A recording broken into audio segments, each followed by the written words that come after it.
times we're living in. And we all cope in different ways. Hello and welcome to Bready or Not! Now before we start, I just need to clarify, we do have seating by the side, but it is reserved for people with mobility aids. So over here we've got crutches, over there we've got a walking stick. I did ask Amy, where is your mobility aid? And she showed me her bowl of chips. I said, Amy, how is that a mobility aid? She said, it's me canes.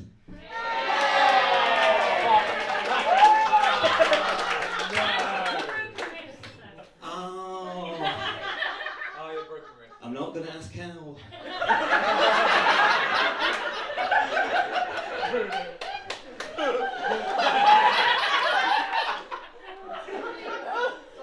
But yes, this is Bready or Not 6 Dough-minion. And that is actually a clever play on words of dough and dominion. And no, I don't really do wordplay, I didn't get it. I just thought it said Dough-minion. I spent hours yesterday making a minion out of dough, especially for this. What a bloody waste of time that was. Although, when you put dough in the oven, it rises. And sure enough, when I put the minion in the oven, it grew.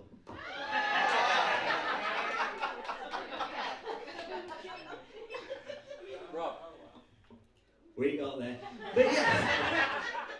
Anyway, we have got a group of amazing, astonishing, and astounding people. Oh, start the musical number again, the missed it. Oh, it flashback.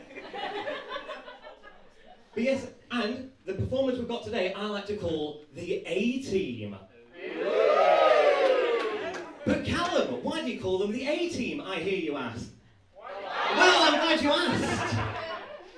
I've come up with a visual demonstration here. All the performers, their names begin with the letter A. Now, I wanted to create a visual, but I wanted the names to be a surprise, so I did cover them up. However, it might have actually wiped some of the names off. And I have realised that it does look a bit like a redacted Epstein file.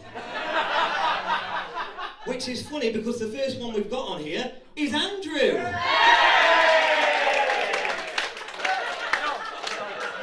Then we've got Amy.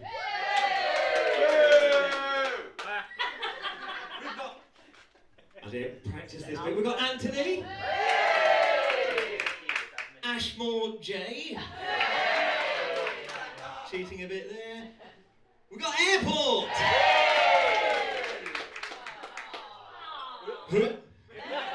We've got Al. We've got Anna. Great, Anna. Now, I do realise I forgot to add Rob to this, but I'll just add Rob here in the A-hole.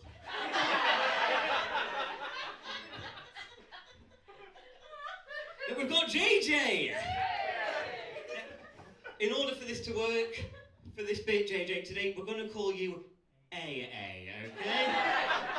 Not like Alcoholics Anonymous, because, of course, BSU can't have an Alcoholics Anonymous, because we all know who Becky is. Now, JJ, I like to think of you as AA like an AA battery, because you've always got a positive side. Or like the repair people, because you always look like you're heading to a breakdown. And lastly, we have got and Michael.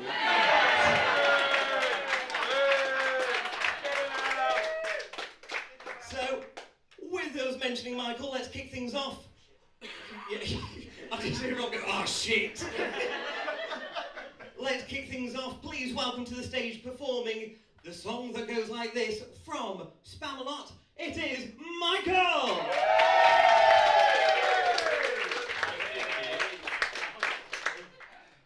Go, Mikey!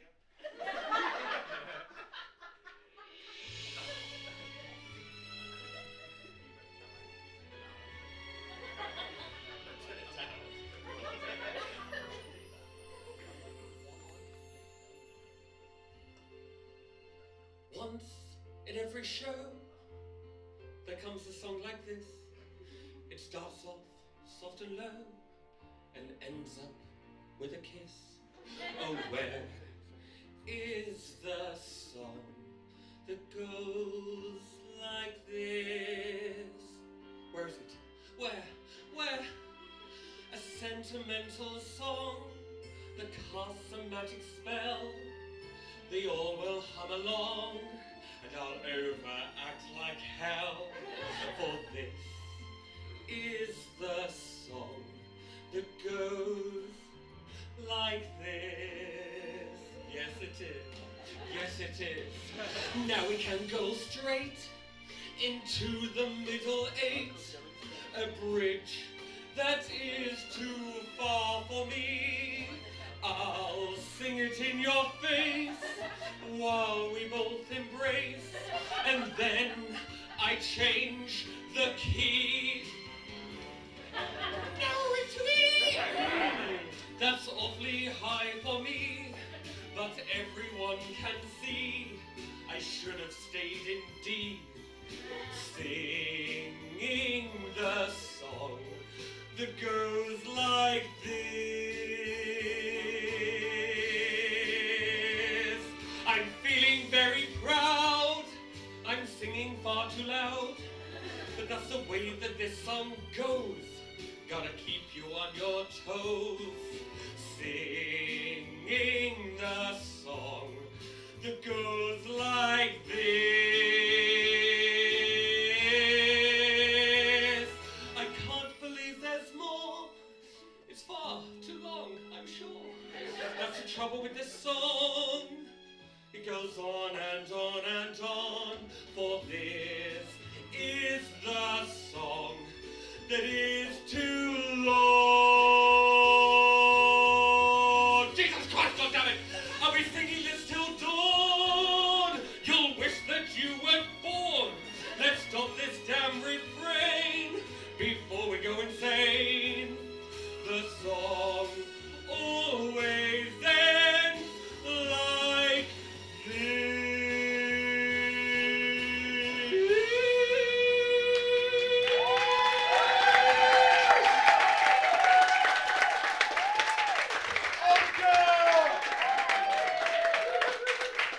Come on, one more time. Huge round of applause for Michael there, everyone.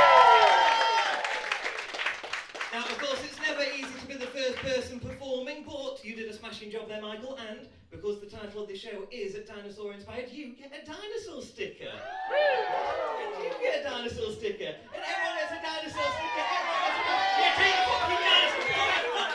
Come on, just stick it in there.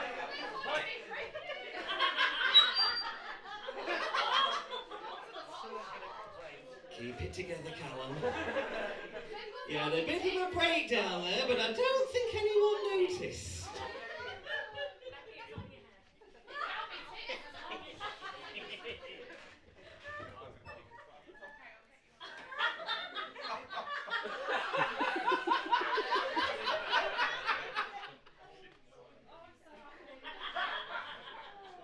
Now, seeing as it's Jurassic Park inspired, here's one for you. What do you get if you cross a dinosaur with a pig? Jurassic pork.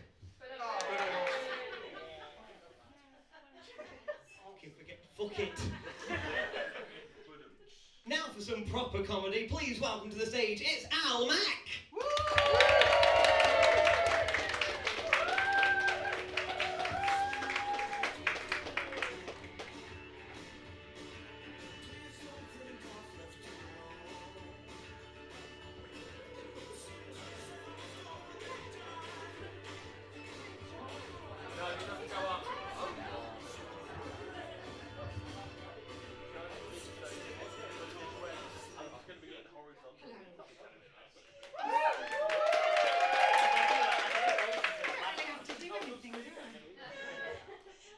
So I'm sorry if I disappointed you. Maybe you were expecting a great big beardy Scottish guy, but no, it's me.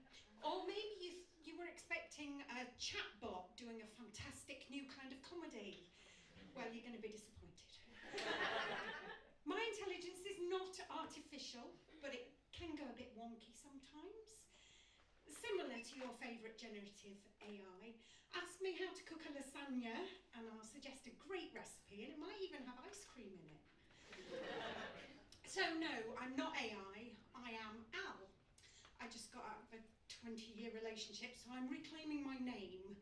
What was me before I subjected myself to all the patriarchal societal norms of marriage and children and all that shit. So this is my therapy. I could go and talk to some woman in a completely beige room. I could go and talk to an AI chatbot. Would I be talking to myself? But no, I come to a pub on a Saturday night and tell my innermost thoughts to a room full of strangers. That's comedy. So I always thought I was weird, but then I took up stand-up comedy, and you know what, I'm quite at home. I'm a menopausal Generation X woman. We don't care. Twice over. So I don't care if you don't laugh. I'm not standing up here for your benefit, you know, this is my therapy. So I thought I'd do stand-up comedy to make myself more attractive.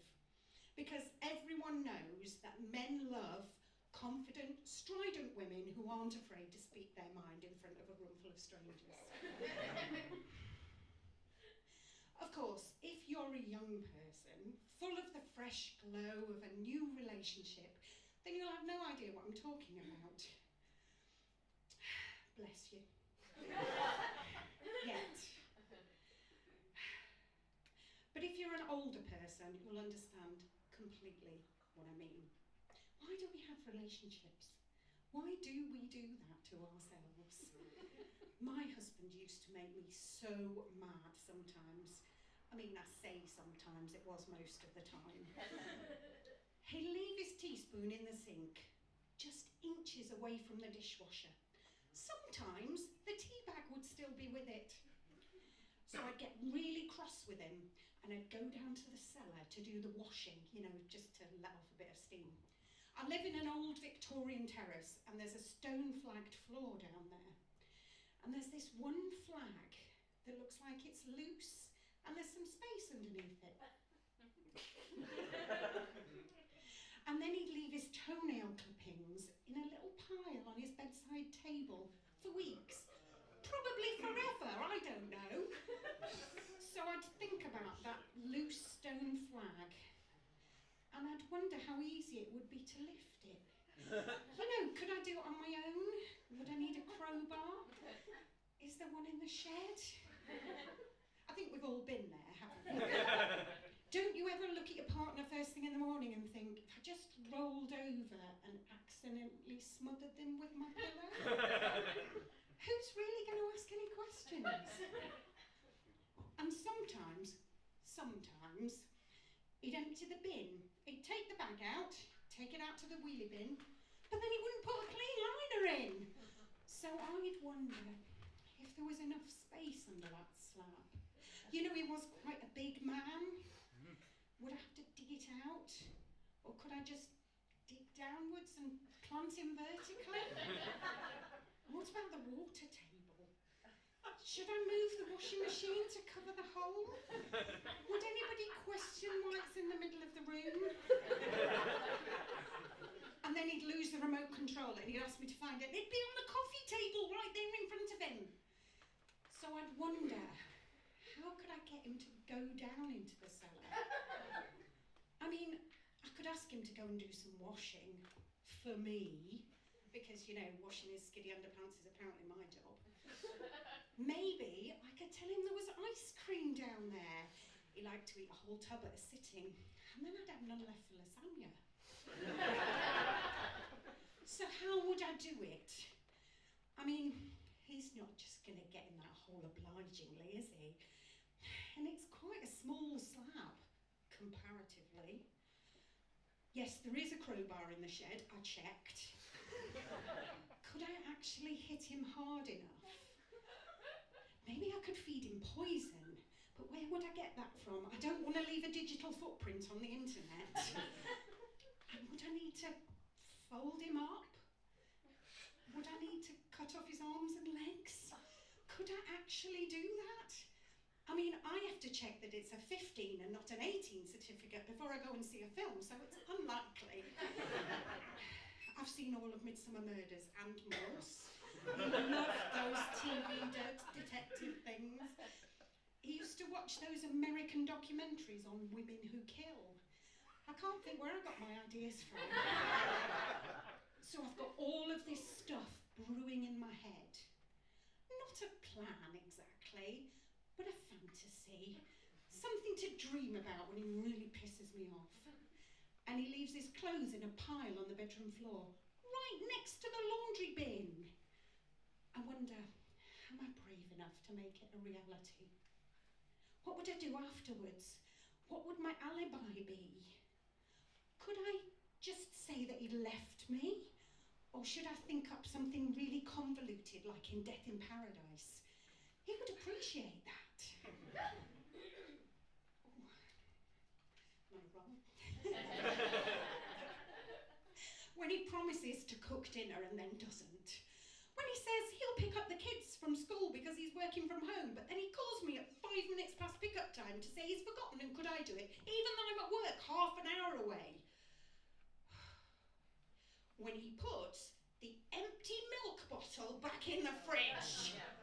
Oh, that's it. I'm growing poisonous plants in my garden and I bought my Caribbean cruise ticket. And you know what happened then? He had a fucking heart attack. He just died. One day, when we were all out, he just sat down in front of the telly and he just conked out. Yes, he was actually watching something called Why Women Kill. And that's not even a joke. After all that effort I put in. The bastard! It's so bloody typical. When the ambulance came, one of the paramedics looked at me and said, he didn't suffer. Can't say the same about me. So beware, all you married men in the audience. This is how we talk about you when you're dead. My husband would have hated this, but he doesn't get a say now, because he fucking died. Bastard. But I did love him, deep down. Right next, the bit of me that wants a new conservatory and a young plumber named Mackenzie. So, as you can see, I'm working through my grief really well. And I think I'm just about ready to start dating again. I've got a hole to fill.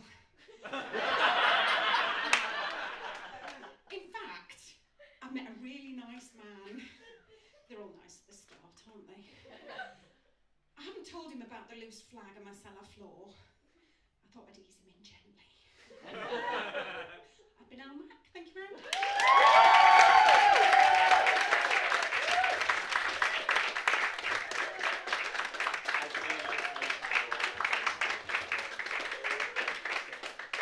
One more time, a huge round of applause for Al Mac, everyone.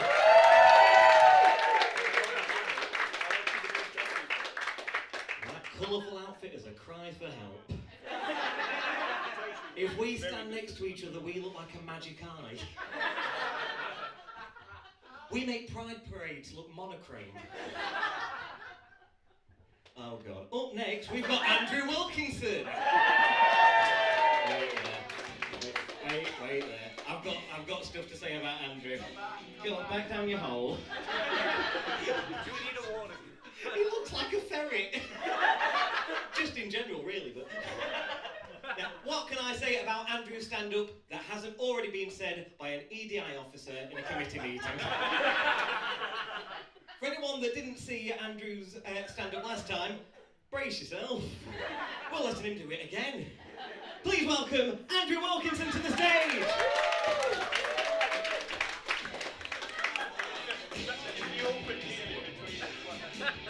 Slick.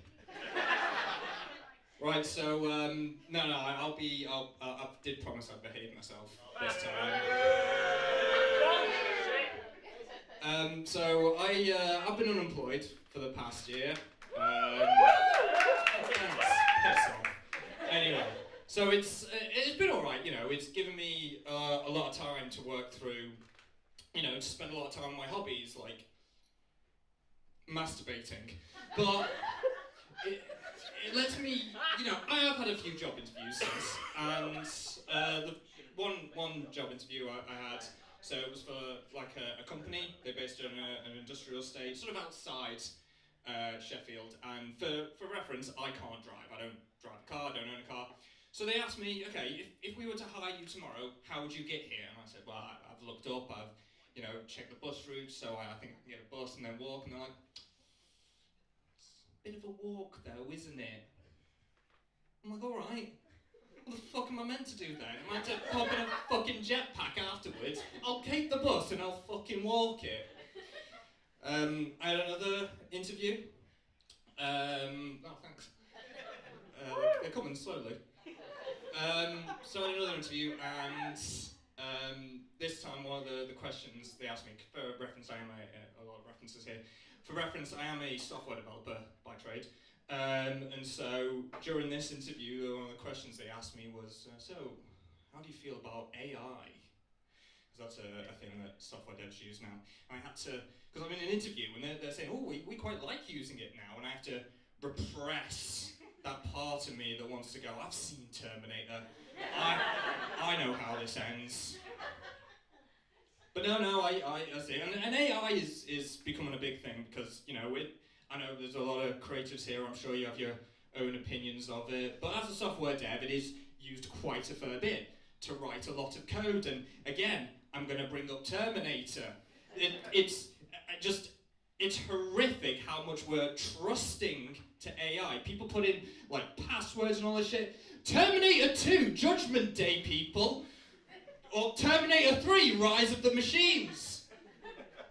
Or Terminator, the Sarah Connor Chronicles. Or Terminator South... No, that one wasn't that good. But it's AI is becoming more popular, but it's, compared to Terminator, it's just a bit boring, really. And nobody really told me that the apocalypse would be boring. I am a man, so I've often imagined what an apocalypse or how I'd handle in a post-apocalyptic. I do well. I've often imagined how it would be, and you know, sometimes I worry about a robot uprising, and then I try using a self-checkout machine and think, we'll be fine. But then, so nobody told me that it would just be so boring. I mean, you've got, in Terminator, you've got robots that look like Arnold Schwarzenegger and Robert Patrick and the sexy one in Terminator 3. And now we just have chatbots that tell us to put ice cream in lasagna, apparently. And then fucking COVID. So we could have had an apocalypse that was a horrific pandemic. Yeah, like The Last of Us or all that. And no, instead we're stuck in our homes listening to celebrities sing Imagine. Badly. You know, and then, what was the other one? Oh yeah, the other thing that's so boring is that, you know, we with the Epstein list, we found out that yes, there are politicians and big business people that are, you know, having a secret cabal of people running the world, and what are they doing with that power and that stuff? Are they infiltrating societies or trying to brainwash us? And yes, they're doing that, but they're also just trying to fuck kids.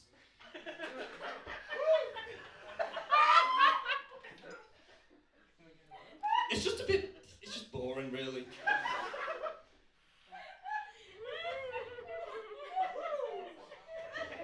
Have I done enough yet? Do you think I've done enough?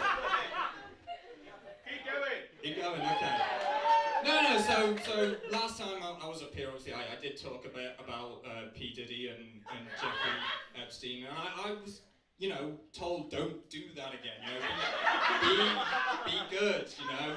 So I said, yeah, okay, I promised I'll be fine. Do it. So Jared Leto's weird, right? I mean, I get it. When I first heard that he did some, like, weird stuff when he was playing Joker, I was like, okay, I get it. You know, you're following on from Heath Ledger, who was amazing, and then he died. So yeah, it's a big thing. But he was sent. Did you hear some of the things Jared Leto did? He was, like, posting body parts and shit to other people. So fucking weird. And then they put him in a Tron movie. As a software developer, I like Tron, and then they put him in Tron! Anyway, I like Terminator and Tron, thank you very much.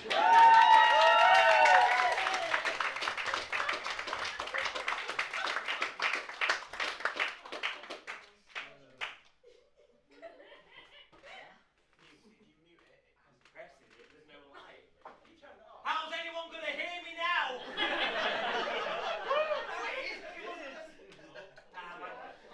Hang on, there we go. Seamless. One more time, huge round of applause for Andrew. God, I got so nervous when you started talking about Jared Leto. I've already had 3 people tell me that I look like the Joker. I thought I looked stylish, and my brother went, "Why are you dressed like Barney the dinosaur?"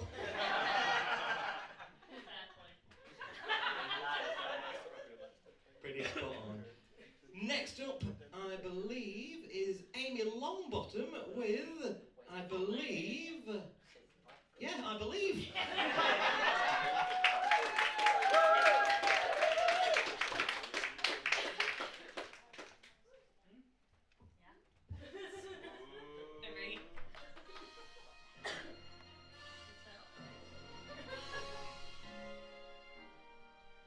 Ever since I was a child, I tried to be the best. So what happened? My family and friends all said I was blessed. So what happened? It was supposed to be all so exciting, to be teaching of Christ across the sea. But I allowed my faith to be shaken. Oh, what's the matter with me? I've always longed to help the needy, to do the things I never dared. This was the time for me to step up. So then why was I so scared? A warlord who shoots people in the face. What's so scary about that? I must trust that my Lord is mightier and always has my back. Now I must be completely devout. I can't have even one shred of doubt. I believe that God has a plan for all of us. I believe that He sent His only Son to die for my sins. And I believe that ancient Jews built boats and sailed to America. I am a Mormon, and a Mormon just believes. You cannot just believe partway. You have to believe in it all. My problem was doubting the Lord's will instead of standing tall. I can't allow myself to have any doubt. I have to set my works free. Time to show the Lord what our price is about and share the power inside of me. I believe that God has a plan for all of us. I believe that plan involves me getting my own planet. And I believe that the current president of the church, Thomas Monson, speaks directly to God. I am a Mormon. And dang it, a Mormon just believes. I know that I must go and do the things my God commands. I realize just why He sent me here. If you ask the Lord in faith, He will always answer you. Just believe in Him and have no fear. General! We have an intruder. He just walked right into camp. I believe that Satan has a hold of you. I believe that the Lord God has sent me here. And I believe that in 1978 God changed His mind about black people. Black people! You can be a Mormon who just believes. The fuck is this? And now I can feel the excitement. This is the moment I was born to do. And it feels so incredible to be sharing my faith with you. The scriptures say that if you ask in faith, if you ask God himself, he'll know. And you just trust him without any doubt and let your spirit flow. I believe that God is on a planet called Kolob. I believe that Jesus has his own planet as well. And I believe that the Garden of Eden was in Jackson County, Missouri. If you believe, the Lord will reveal it. And you'll know it's all true. You'll just feel it. Be a Mormon. And my gosh, Mormon just believe.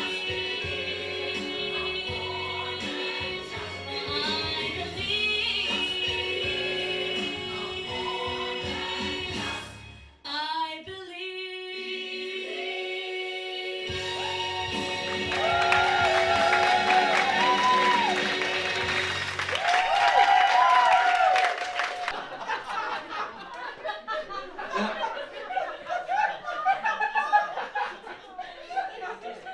For anyone that doesn't know the show, it is a mystery about a dead dog. Now, I actually auditioned for the part of the dead dog. Now, that was rough. Really? Okay. I really learnt to work on my dramatic pause. And it's not the first time I've died on stage. Thank you. Please welcome to the stage, it's Anthony Garbutt!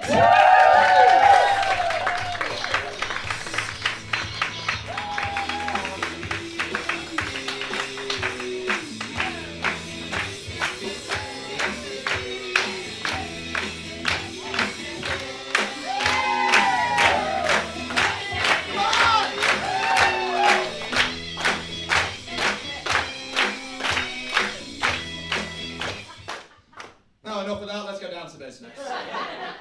So for someone like me who lacks confidence in trying to make people laugh, I thought, how can I do that?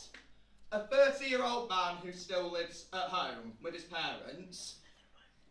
Anyone else here live at home with their parents? Okay. And there was a little cheer there, so it can't be all that bad. I was going to ask people what it was like, but then I realised that we have got parents in here, and their kids are here too. So I thought, nah, not going to do that, because then if they say anything bad, well, that's on them. It's not my problem. But yeah, you don't have your own place, but then there's that stereotype, you come home, you just throw all your stuff on the floor, everybody cooks your meals, cleans your clothes. What are you all looking at me for? Do you think that I do that? No comment. But it isn't just like your parents that you've got to share the house with. I mean, watching the TV at night, I have to endure endless repeats of the detective programme Vera just to appease my mother. It's not that bad, really, and she does know that I'm saying that, so I'm not going to get into trouble. I'm fine. But then I suppose you've got to. Sometimes some people, have to share the house with their siblings as well. I mean, sibling rivalry, man. That is a big thing. Like sharing phone chargers and everything. You go to charge your phone, you leave it in there for an hour, you come back. It's not fully charged, but your sibling's phone is on charge, and siblings are like, oh. Yeah, my phone was on 20%, yours was on 24. I needed it more than you did. Yeah, but you could have asked, or you could have used your own charger. Why'd you have to borrow mine? I wouldn't know, by the way. I'm an only child. My parents have siblings, but I don't know if it was like that for them. But then, yeah, when you're at home, you've still got more time and money to go out with your friends, the important things, right? Everybody needs to have a social life. Woo! And then every so often, the time comes to, fly the nest, or what's the expression? I'm finding somewhere else to live. I don't know where I got that from. It's not important. But then, you don't even, half the time then, there's things like renting. And how many people in here have rented at some point in their lives? Oh no, that is a big cheer. That's a big cheer. What's renting like? Give us a shout out. Do you like it? Oh, I'm hearing some booing. Oh dear. I mean, it's not that bad. Okay, fine. You might not actually own the place. But then, say if the heating conks out, for example, which I know in this country that is a disaster. I mean, I lived in Spain once, and the heating conked out there. Actually, correction, we didn't actually even have any heating. So in winter, it was freezing. Freezing in Spain, I know, it doesn't seem right, does it? Talk to me about the next time I've lived there. Twice. But if something breaks, like, that's okay, you don't have to fix it. The landlord or the landlady just comes to fix it. Fine, you good? It's not all good though. I mean, one thing about living at home is you get to share the house with your pets, if you have any. And then, but if you go and rent somewhere, you're not actually allowed to take your pets with you, which, I know, catastrophic. Yay! And I had a dog, so I was barking up the wrong tree with that point. Are you happy with that, Callum? If Callum gives his approval, then that's a good thing. And then, like, eventually, you know, I mean, you can still have your friends round. And even then, when you've got your own place that is actually yours, you can have your friends round again. You don't have to just go out with them. Just remember to bring your own drinks, because you'll have a mortgage by that time. And those are expensive. You know, life is full of little things. Little pots and pans, little cutlery, little ornaments, little money. And I thought that having a car was expensive. Anyone who doesn't know my last stand-up routine, the very first one I ever did was about cars. So I just tried to make my humour relatable, you know, because, like, I mean, you've got to do what the people want, right? But then, yeah, so you get a mortgage, then you've got to get house insurance, you've got to get life insurance, you've got to pay the solicitor's fees. Just a minute, how much is this going to cost? I am from Yorkshire, you know. We have a reputation, and yes, it's a stereotype. But then, I don't know, I'm thinking about the time when I am actually going to have my own place. I can watch what the hell I want on the telly, don't have to worry about sharing it with parents or siblings, even though I don't have any. I could just pop the football on one night and just sit watching the telly in my boxer shorts. Despite that reaction, I'm not going to say anymore. Nobody wants to see that. I will invest in curtains, I do promise you that.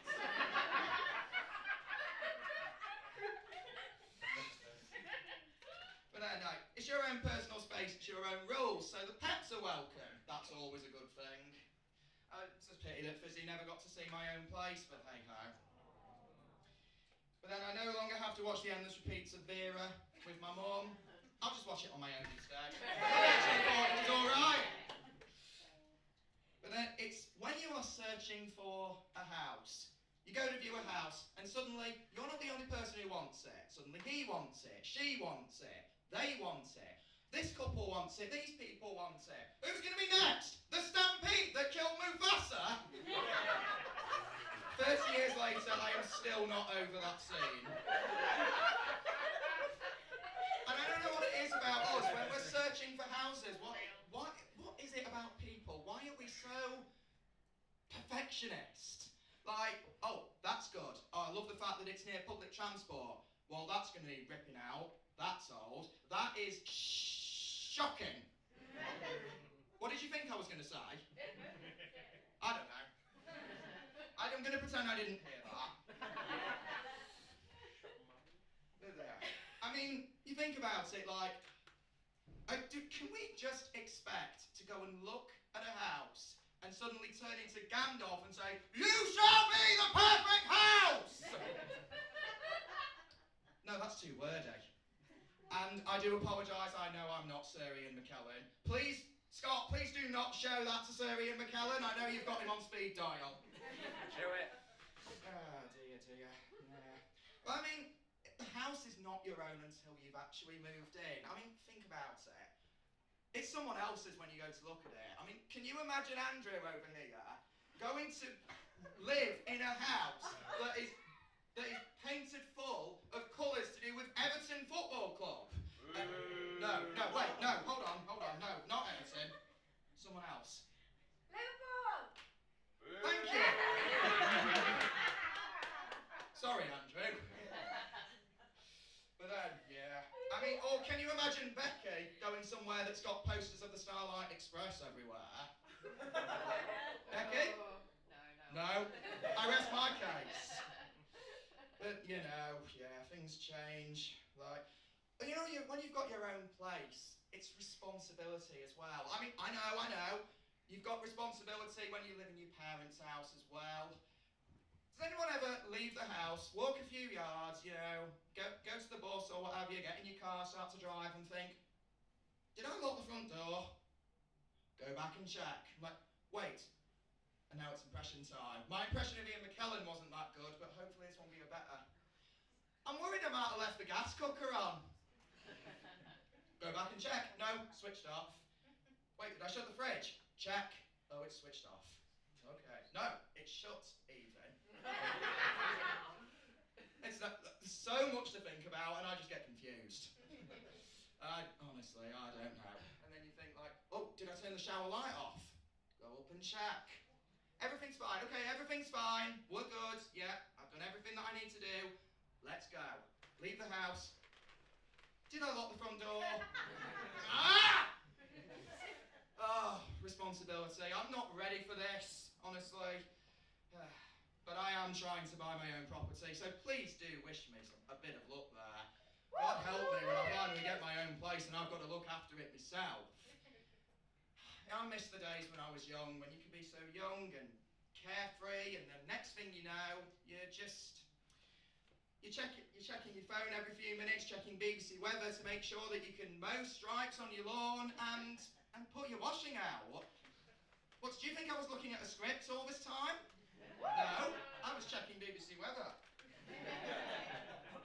And I am told, hold on, that they're stuck. And that was not part of my act. The forecast? Sunny.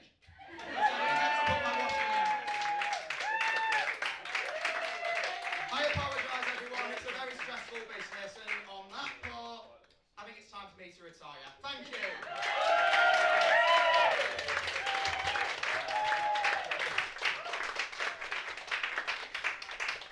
One more time, big round of applause for Anthony Garber, everyone.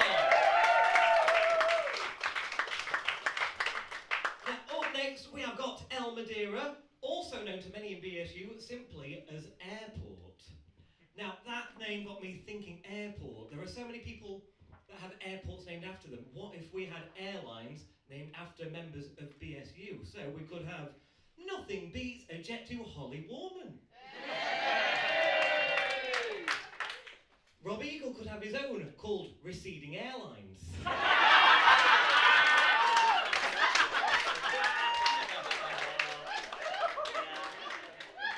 And of course, Andrew's already got his own one, Virgin.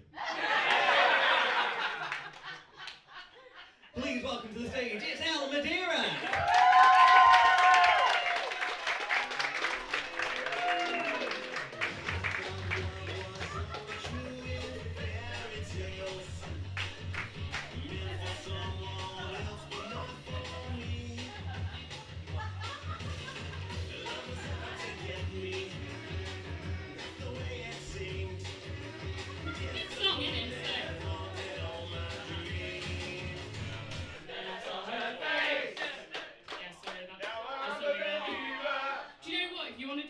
That would be great.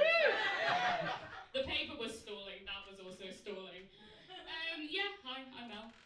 It's my first time doing stand-up. I'm currently dressed like if you googled, what do you wear to your first ever stand-up gig? I've got smiley faces, just in case any of you forget to smile or laugh. Constant visual reminder. I'm very nervous.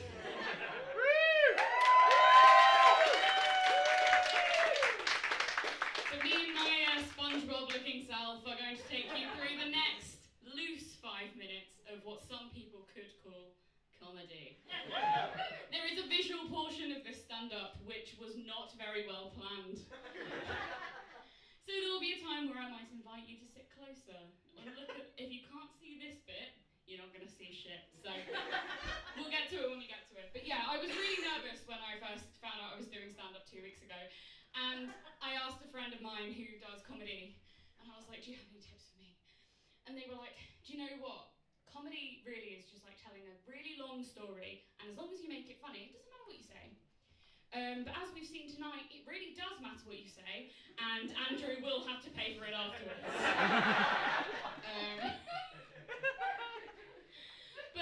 Yeah, I'm going to be taking you through a story, really fixated on that part of the tip. And this story is one that nobody likes. It's the story of Rumpelstiltskin, nobody's favourite. Can anyone see the iPad? No, excellent. So, Rumpelstiltskin. Rumpelstiltskin starts with a miller and his daughter. Unfortunately, the daughter looks cute, right? And a lot of awful things happen to her, so I've sort of changed her face to make it a little bit easier for us to swallow kind of the things that happen to her, so yeah. Familiar. Yeah, so the miller and also there's a king as well in this story. There's three characters, there's 4, but don't worry about him. So the miller and his daughter, they say to the king,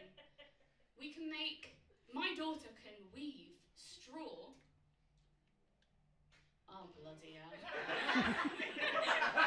Can weave straw into gold! Which, as we all know, is not possible. The miller and his daughter, the miller specifically, 100% possible. So there's a bit of sort of logic dissonance happening. The miller is a liar. And that's sort of the Webster-Miller definition of lying, in case anyone. And we all know.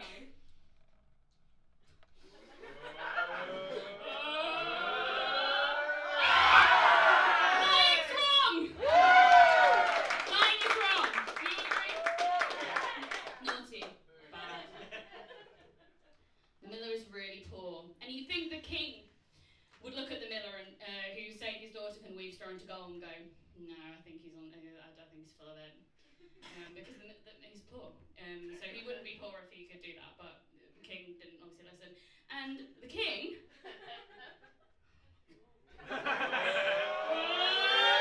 Hey! You shouldn't cheer it though, that's really sad.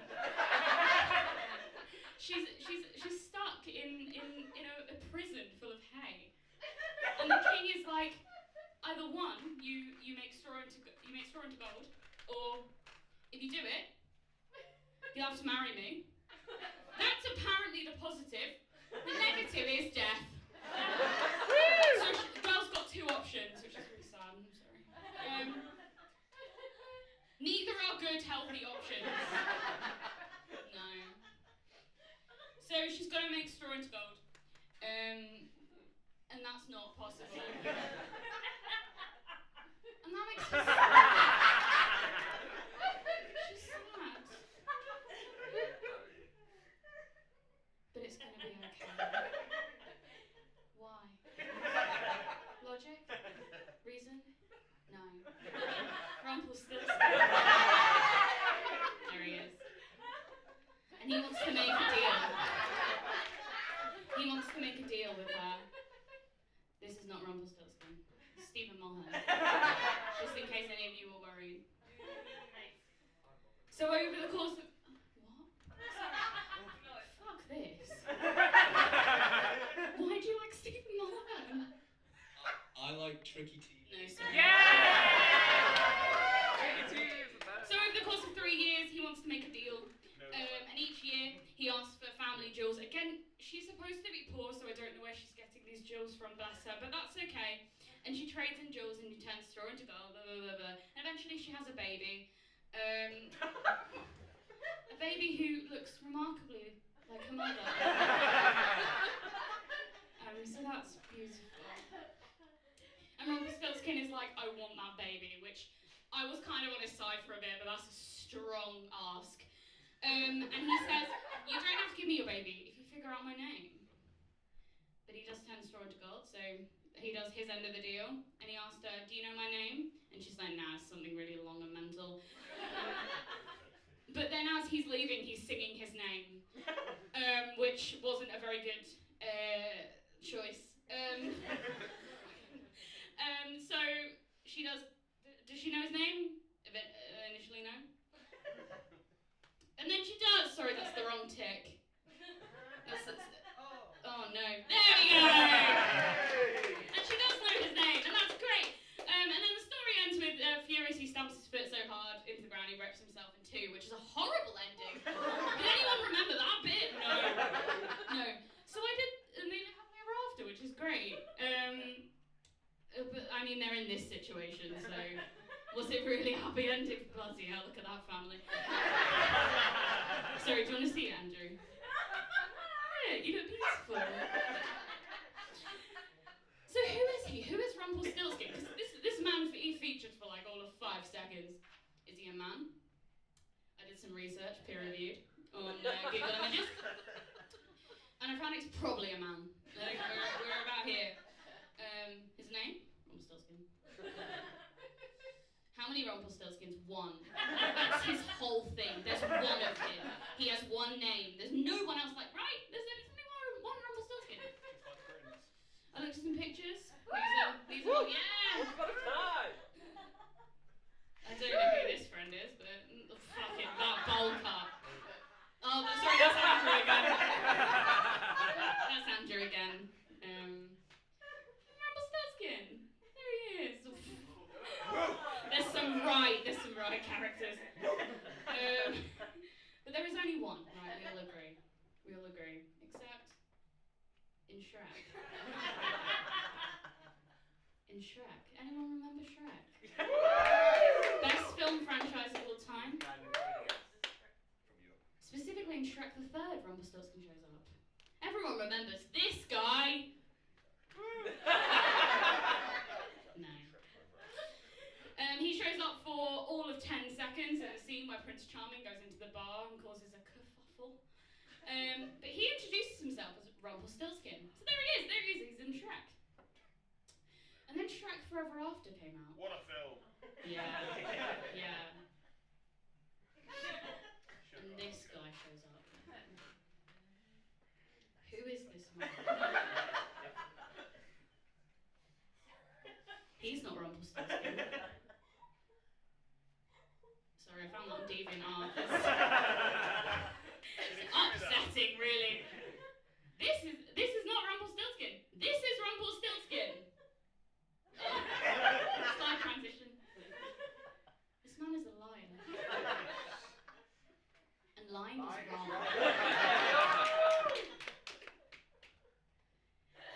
It was reviewed as Shrek back at its best. Shrek Forever After. Strong opinion there. I mean, it's not at its best, but this character's great. Yeah, exactly. So who would tell this kind of untruth? Shrek back at its best. Oh, it was the sun. It was the sun. Horse meat scandal. Anyone remember that? So what have we learned today? You can say Rumpelstiltskin. You can say Rumpelstiltskin too many times. Don't tell your dad to go to Burger King. Putting Stephen Mulhern in this doesn't get a laugh. Rumpelstiltskin is not an engaging 5 minutes of stand-up. I'm really good at slide transitions. And lying is wrong.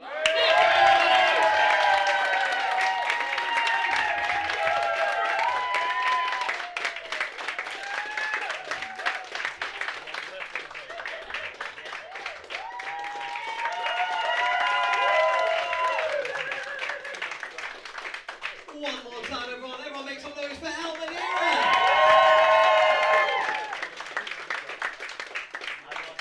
Now, for those of you who don't know, Elle is my partner. And I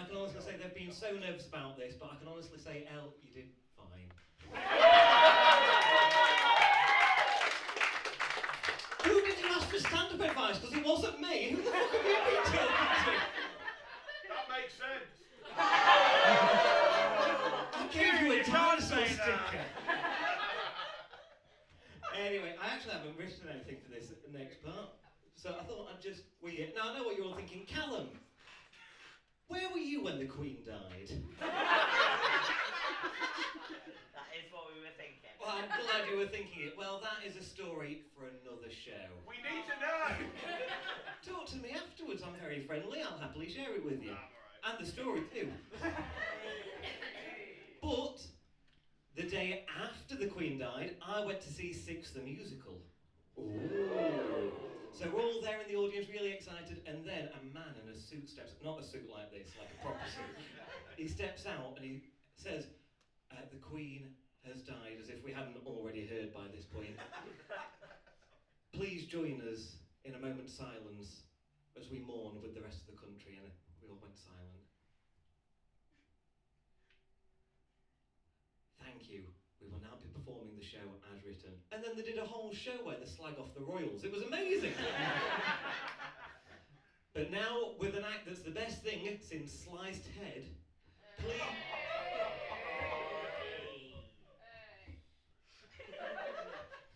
Please welcome to the stage, it's Hannah with Don't Lose Your Head.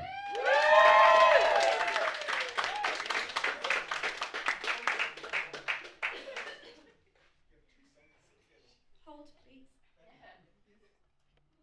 Grew up in the French court, oui, bonjour, life wasn't yours, so. She said so. 1522 came straight to the UK, all the British dudes know. Epic fail. On a dance and sing, Politics. not my thing. But then I met the king, and soon my daddy said, you should try and get ahead. He wanted me, obviously, messaging me like every day. Couldn't be better than he sent me a letter, and who am I kidding? I was Britain, bullshit. Sent a reply, just saying, hi, you're a nice guy, I'll think about it maybe. So baby, oh here we go. You sent him kisses. I didn't know I would move in with his missus. You're Why? living with his wife. Like, what was I meant to do? Sorry, not sorry about what I said. I'm just trying to have some fun. Don't worry, don't lose your head. I didn't mean to hurt anyone. LOL, say oh well or go to hell. I'm sorry, not sorry about what I said. Don't lose your head. 3 in the bed and the little one said, if you want to be wed, make up your mind. Her or me, chum, don't want to be some girl in a threesome. Don't be bitter, 'cause I'm bitter. Why hasn't it hit her? He doesn't want to bang you, somebody. Oh, here we go. Your comment went viral. I didn't really mean it, but rumors spiral. Way to make the country hate you. Mate, what was I meant to do? Sorry, not sorry about what I said. I'm just trying to have some fun. Don't worry, don't lose your head. I didn't mean to hurt anyone. LOL, say oh well or go to hell. I'm sorry, not sorry about what I said. Don't lose your head. Tried to elope, but the Pope said nope. Our only hope was Henry. He got a promotion, caused a commotion, set in motion the C of E. The rules were so outdated. Us two wanted to get X-rated. Excommunicated. Oh, everybody chill. It's Toad's got to win. Henry's out every night on the town, just sleeping around like, what the hell? If that's how you're gonna be, maybe I'll flirt with a guy or 3 just to make him jealous.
intermission. So we are going to take 20 minutes. 20 minutes. 20-minute break. Get yourself a drink. Scoop around on the floor for any dinosaur stickers you want. Help yourself to a cream egg. See you back here in 20 minutes.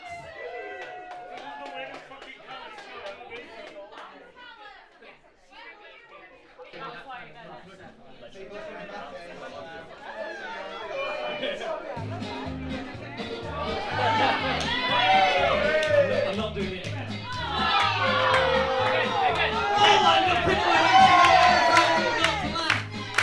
Early cavemen in his fur when his ripping red degree still going on.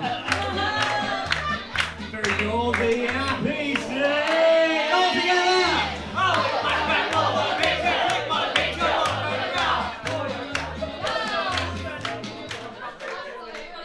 Welcome back, Frank, to everyone! Now, I just love that during the interval I've seen people absolutely covered in dinosaur stickers. My favourite sight was seeing Jenny come up the stairs, followed by my mum. People at the bottom of the stairs must think it must be quicker to just climb up the side of the building.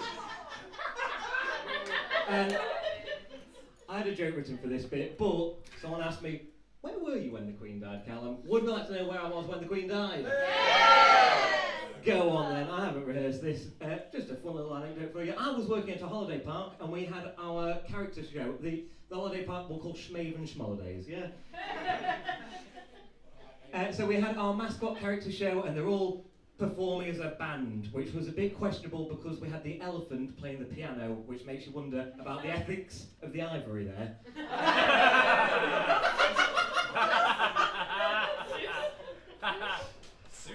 But yeah, so I'm on the dance floor, dancing along as the show's going on, making sure no kids try to climb onto the stage, when suddenly I see the person in the DJ box go like this.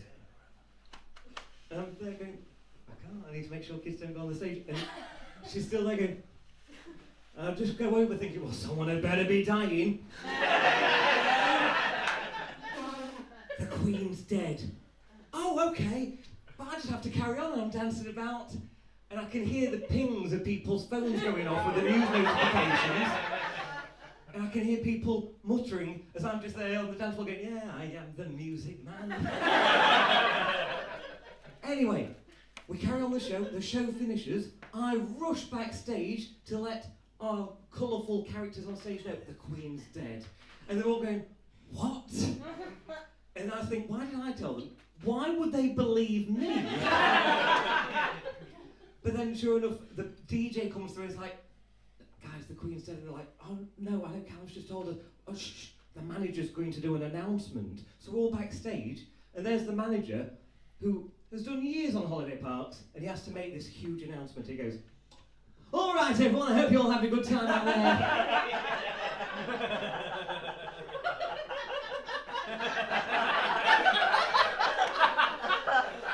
Just to let you all know, the Queen has sadly passed away, which obviously sucks. And all we're all backstage going, obviously sucks. Now we are going to carry on with your holiday ads planned. You're all here to have a good time, but we are just going to have a moment of silence out of respect. And so we have this moment silence, which isn't silence, because you've got kids who are running around the arcade screaming. And I find myself stood backstage with a tiger, a bear, an elephant and a gorilla who are now all holding their heads under their arms almost like a sign of respect. And that's where I was when the Queen died.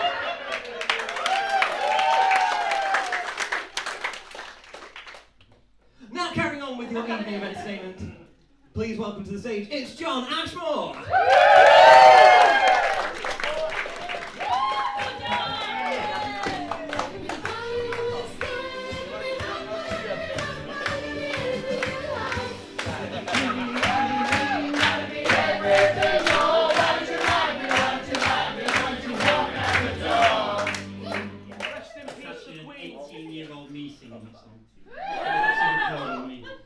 So, would you like to see my stand-up? Yeah! Would you really like to see my stand-up? Yes!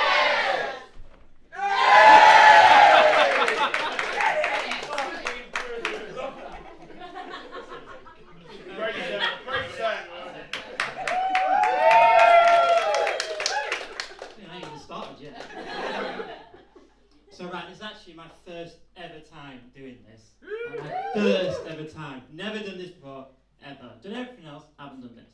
No pressure. Which, yeah, exactly. So, which is exciting, because this is where we find out live whether this was a terrible idea.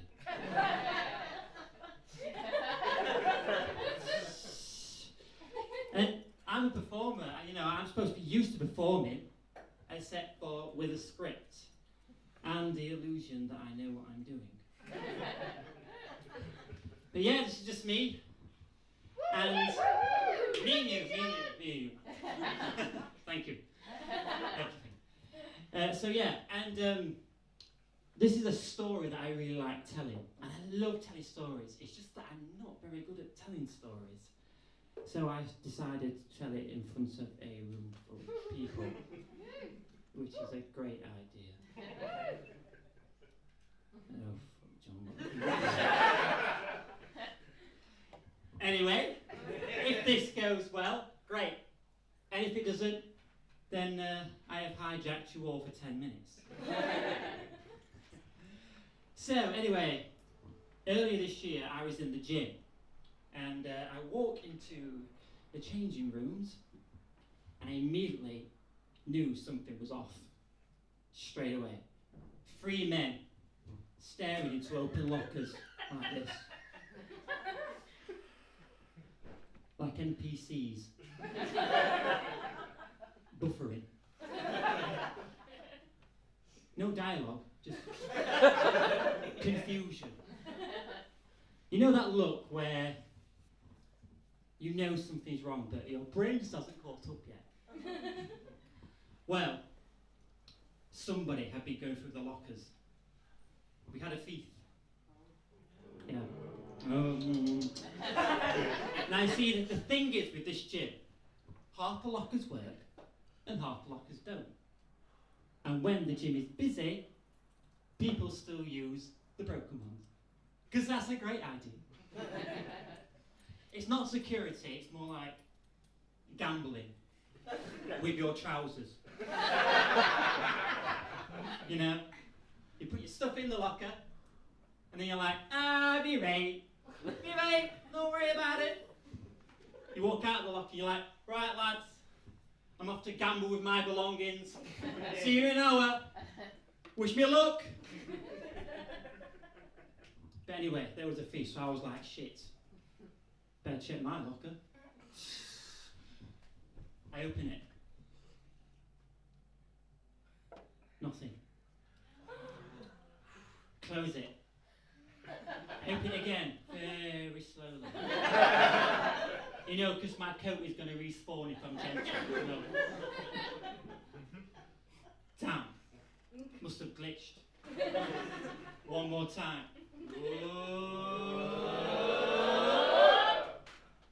Nothing. You bastards.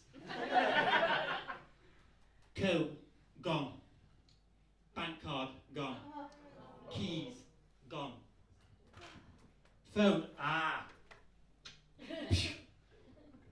Bag, gone. Oh no, wait, it's to the other side of the room. What's it doing there? This guy wasn't thieving, he was redecorating. Which makes it worse, because now it looks like the thief has got standards. He's gone, I'll just check the essentials in it, blood. Leave this shit. Keep him guessing. Here is the autistic bit. Right?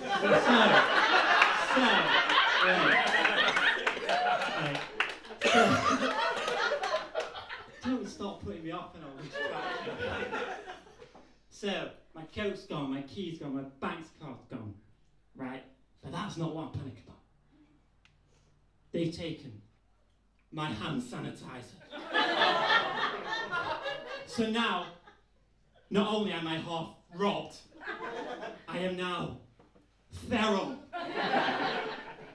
I've touched plates, barbells that have seen things. So there we are, the 4 of us, running around like confused meerkats. the bench. Anything? No. Is my stuff under the bench? No. Checking other people's lockers. Because that looks good, doesn't it? We've gone from victims to a very polite burglary gang. So anyway, this is where it gets good. Right, okay. Wait. I've got to relive this in my head. So 5 minutes later, the sauna door opens. Woo! Out pops this bloke. Only wearing Speedos. No sandals. No towel. Just vibes. And very bad timing. Stocky bloke. Bald. Steaming.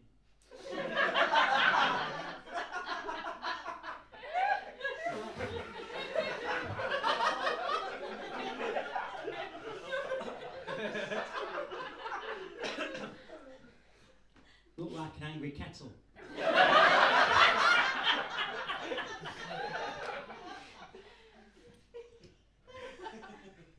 Anyway, he walks straight up to his locker, and I swear, he opens it, and I just hear, "What the fuck?"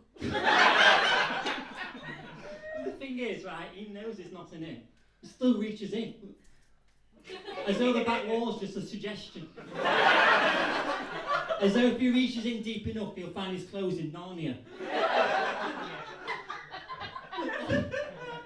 But then he turns round to us.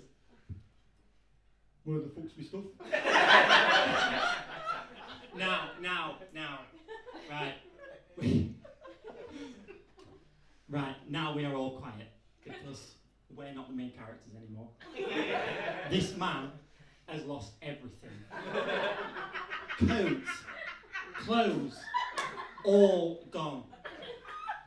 Wallet, gone.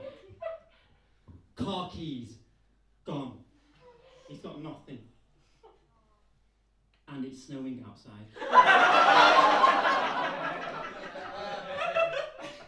At this point, this man, at some point, has got to leave this building in Speedos into British winter. So now he is pacing. Angry. Steaming, literally. With absolutely nothing left to lose. Except his Speedos. But the thing is, though, he seemed like a nice guy, that, like, my brain was going, don't laugh, please don't laugh. It kept turning to me. Every time he looked at me, I was like, yes, it's serious, this horrible. You know, like, I looked like I was apologising, but my shoulders were having a great time. But the thing is, though, I was laughing so hard that I actually forgotten that my stuff had been taken. My own stuff had been taken. I went from, I've been robbed, to, look at that guy.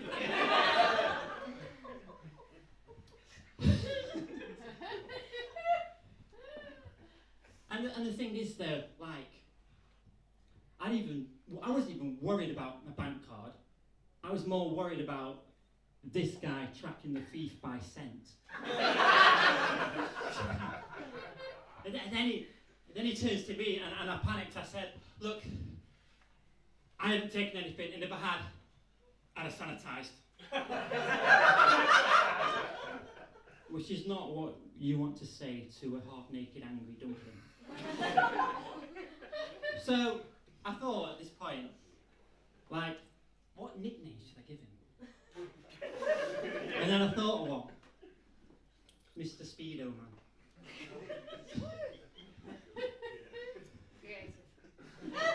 Very. So yeah, terrible evening, but at least I went home a fully dressed civilian. And to the thief who stole my stuff, well, at least he's got very clean hands. So yeah. So But yeah, that's how my brain works. My brain doesn't really go in a straight line. Like, I was being robbed, but like my brain still went, woohoo, somewhere else. You know. And I've been like that ever since I was a kid. You know, and to deal with that I used to like write down ideas, write down like stories and songs and stuff. And speaking of songs, I've managed to unearth a list of song titles I wrote when I was a little kid. An unhinged little kid. Get a load of these. The jellyfish that couldn't juggle. The biscuit that ran away from tea. I dropped my ice cream on the moon.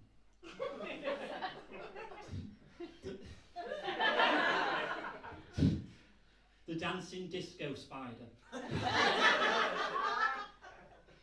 The cat who thought he was a sandwich. Right, this is not the original list because the original list is so old it's probably a historical artifact now. Anyway, this is where this part becomes a bit of interactive because I've noticed I don't have a mic stand. So can I borrow a human? Anybody? Come on.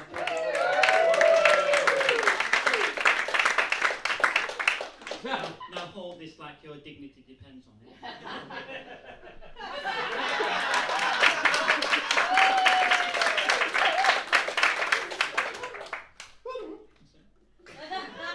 Right, so this song, right, this is actually the first ever song I wrote when I was 8. Okay? It's a bit naff. Ultra repetitive. If you can pick up on the chorus, feel free to sing along. But I was only 8, so manage your judgment. Only 30 years ago. Here we go. I put the sunshine in my pocket so it wouldn't run away. I put the sunshine in my pocket for a rainy day. I keep it safe and warm inside in case the clouds turn grey.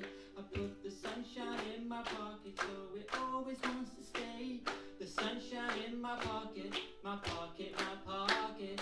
The sunshine in my pocket, my pocket, my pocket. The sunshine in my pocket, my pocket, my pocket. The sunshine in my pocket, just for you. And if you feel a little sad, I can share a bed I've had. If the clouds won't go away, we can share a sunny day. I put the sunshine in my pocket, my pocket, my pocket. The sunshine in my pocket, my pocket, my pocket. The sunshine in my pocket, my pocket, my pocket. The sunshine in my pocket, just for you.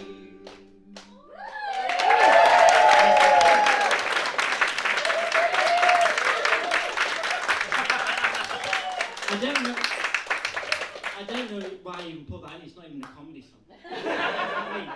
But yeah, I had my stuff stolen, but at least I still got sunshine in my pocket. Thank you.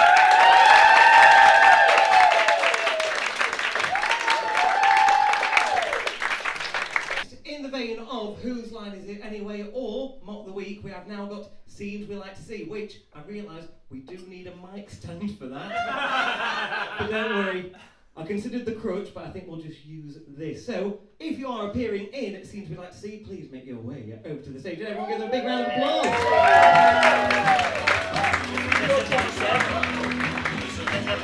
I feel like you'd be good at it.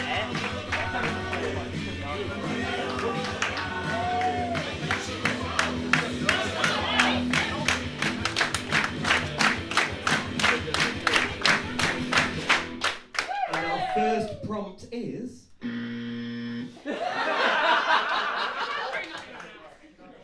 I'm doing it. Apparently. That was a bit rude. Unlikely lines from a sci-fi film.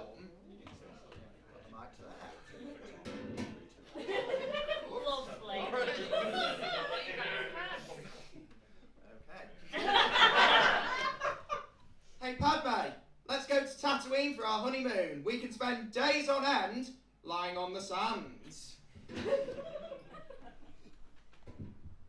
Oh, I think I found a time machine. Why, it appears to be a TARDIS and...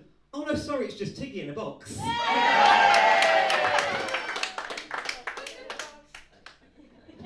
Coming this fall, Star Wars Into the Manosphere. No, love, don't worry. We come in peace. Oh, for fuck's sake, she's pregnant again.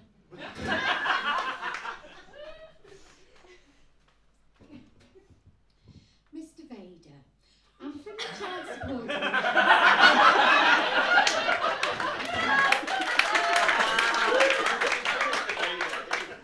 Sorry, John Connor. I don't want to go back in time to save your mother. She's not my type.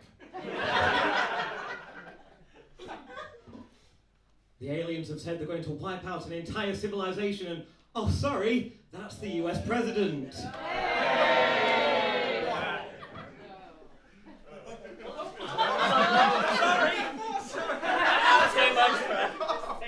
Make the Harlequin great again. She's getting a drink. Oh,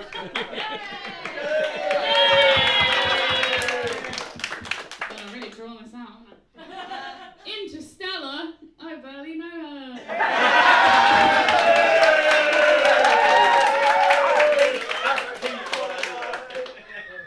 this planet is inhabitable.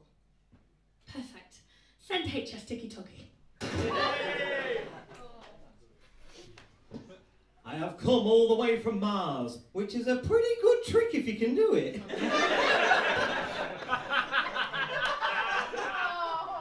I hear there's a planet where little face-size aliens give out free hugs. Oh no, I'm pregnant now.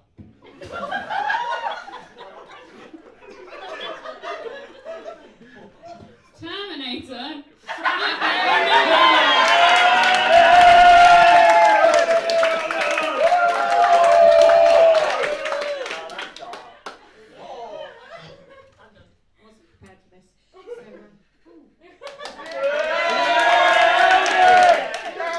Notes of, like tears in rain.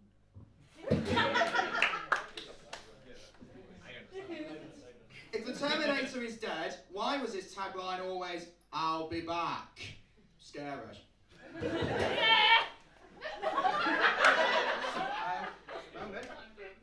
we're done. Right, next topic.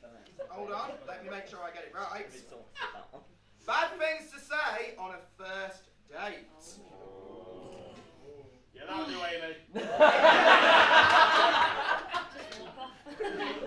Whoever thought I'd meet the love of my life on Ancestry.com?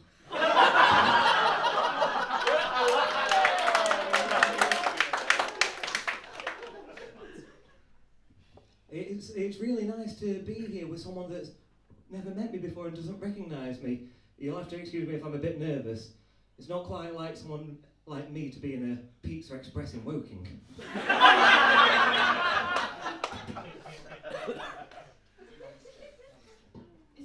It's really nice to see you. Sit down. I'm Chris Hansen with Dateline NBC.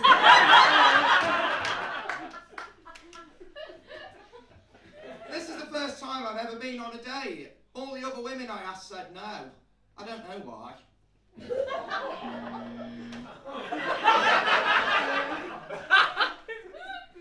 Do you have your own crowbar?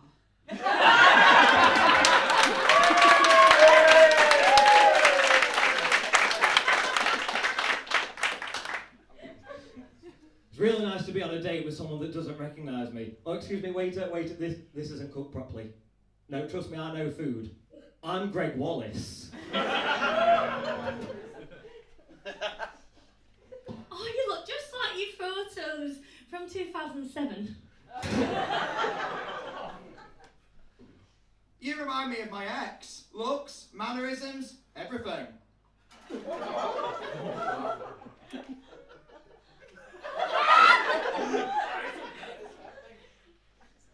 really what the fuck?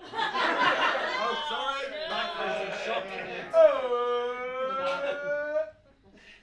I'm really sorry. I just need to use the bathroom. No, don't worry. I already know where it is.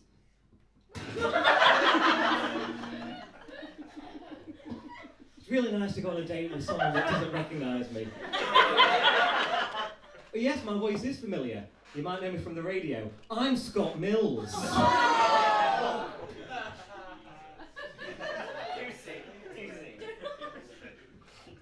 Do you believe people can change? Because, you know, legally I had to.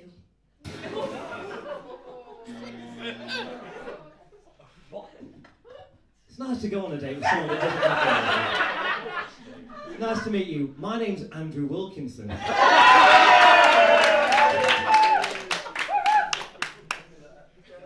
Date her? I barely know her.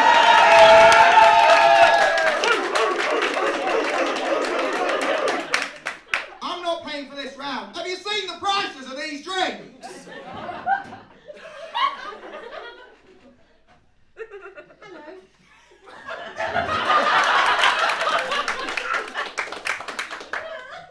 Everyone, huge round of applause for scenes we like to see.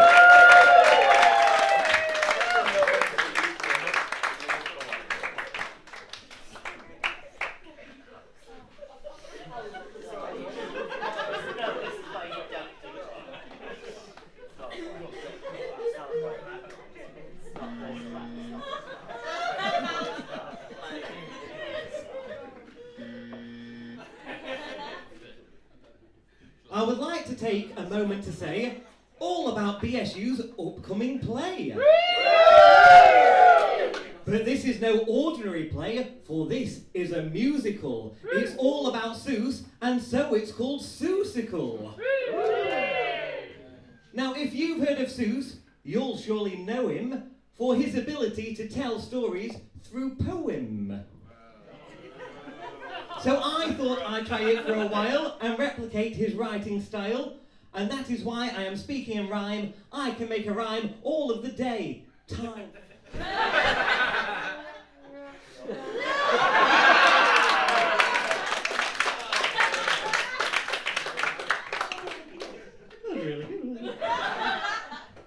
The director of Seussical is someone you'll like, cool. He's an amazing man, and his name is Michael.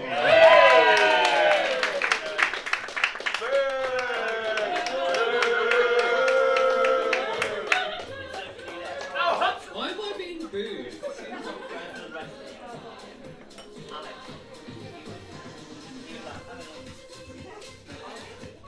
Can you imagine if I just did a full dance routine and that was my set?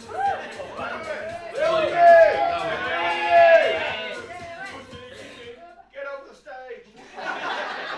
Fuck off. Why did I invite you? Yes, hello, my name is Michael. I've been having a bit of a tough time at work at the moment. It's, No, I'm not looking for that because my job can only be described as email meeting. People ask me what I do. I do email and I do meeting. I sometimes send email during meeting, but that is the bulk of my job. And as stressful as I can find it, ultimately it's not actually that bad. When I was at uni, my boyfriend was a student nurse, and I remember came home and I was like, oh, I've had such a stressful day. I had one lecture, and then I met my dissertation supervisor for like 15 minutes. So it was just a really, really stressful day. And he was on placement at the time, and he just went, a baby died in my hands today. I was like, okay, Alex, well you win. You had a worse day. But it's not a competition. I'm allowed to have a bad day, even though my job is email meeting. I'm really bad at regulating my stress levels. Stress just kind of like builds up and then it explodes out. And my dad made the mistake of calling me the other day in the middle of the day. He does this. My dad has this inane talent of ringing me at the least opportune time. Literally, as I'm getting out of the shower, and he rings me in the middle of the day and he'll go, what are you doing? Well, I'm at work, Dad. Just because you retired many years ago, I'm still at work. He even did it when I was at school. I was like 15. I'm like, I'm at school. He just doesn't have the concept of having something to do during the day because he's some rich boomer who just owns properties and thinks that's a job. Which it's not.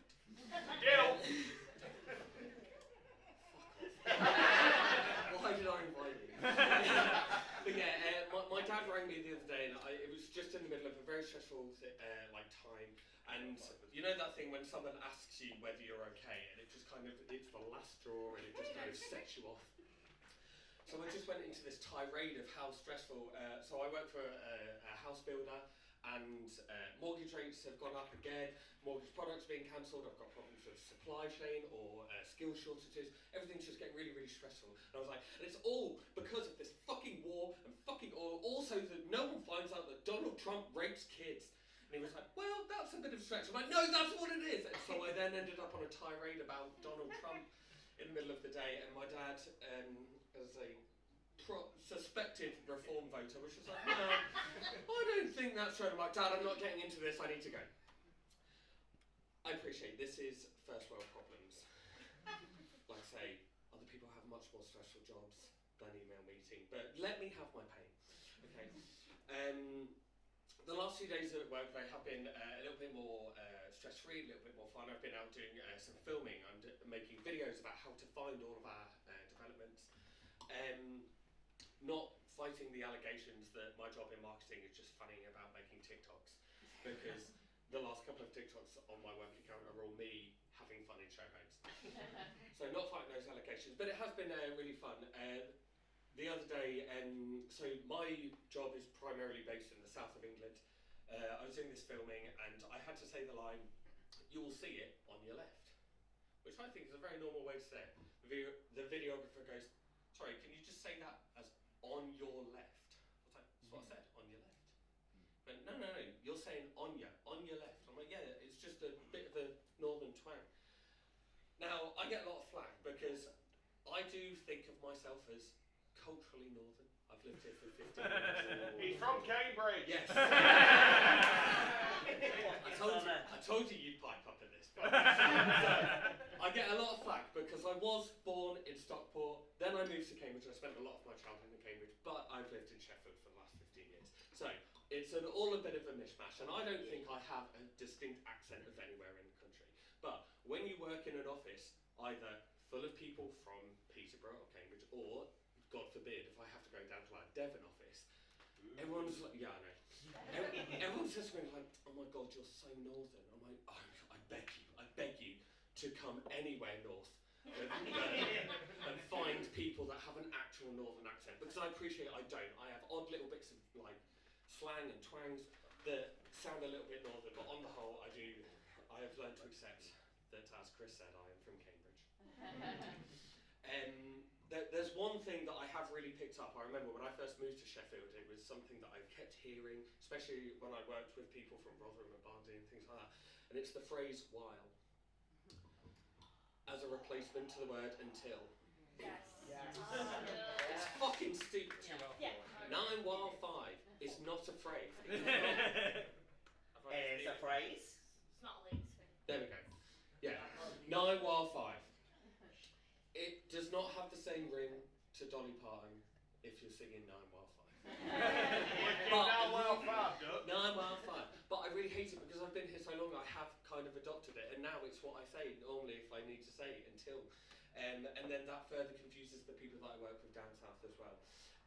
However, I do think that more musicals would be vastly improved if they had Yorkshire accents.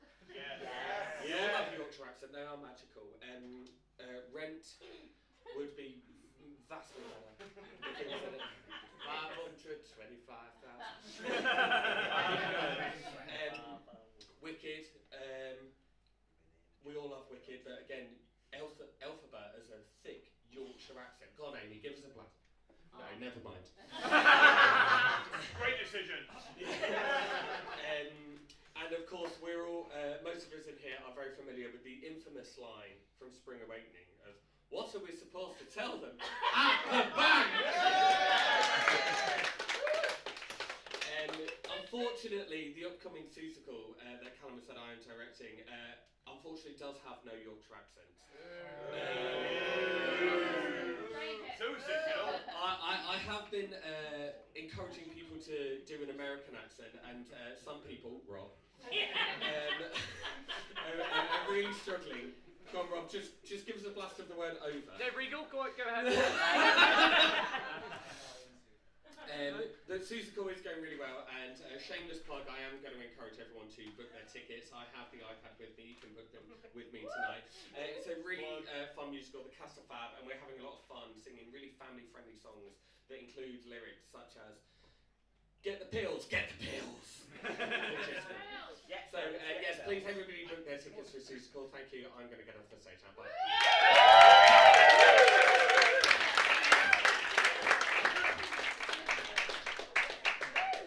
I thought your act was real good, son. One more time for Michael Hudson.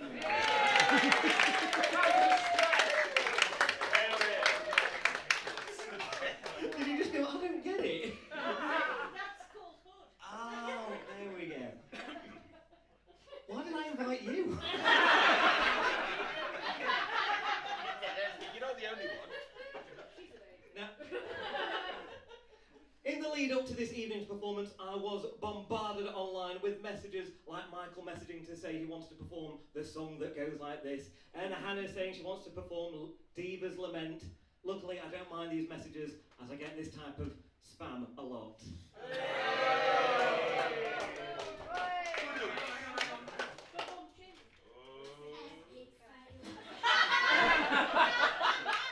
Doing Diva's Lament. Please welcome to the stage, it's Hannah!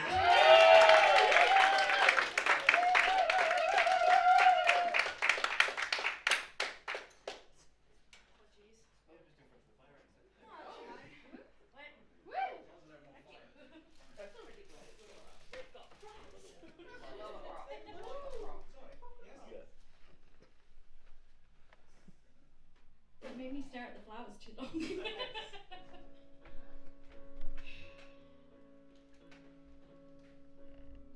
Whatever happened to my part?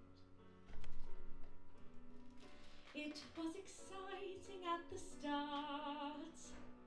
Now we're partway through Act 2, and I've had nothing yet to do. I've been off stage for far too long. It's ages since I've had a song. This is one unhappy diva. The producers have deceived her. There is nothing I can sing from my heart. Whatever happened to my part? I am sick of my career, always stuck in second gear, up to here with frustration and with fears. I've no Grammy, no awards, I've no Tony Awards. I'm constantly replaced by Britney Spears. Britney Spears!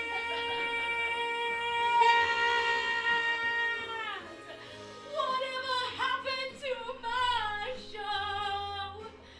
I was a hit, now I don't know. I'm with a bunch of British knights, prancing round in woolly tights. I might as well go to the pub. They've been out searching for a shrub, out shopping for a bush. Well, they can kiss my tush. It seems to me they've really lost the plot. Whatever happened to my, I'll call my agent Rob. Whatever happened to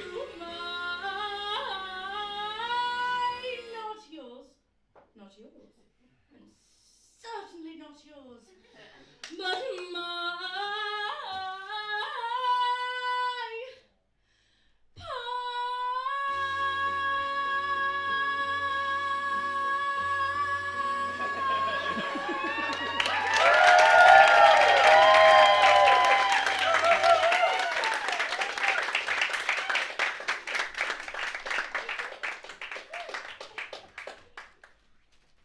One more time for Hannah, everyone!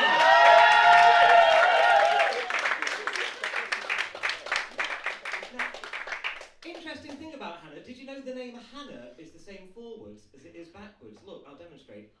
Hannah. Hannah. Next up we've got JJ. Now, did you know that... AA.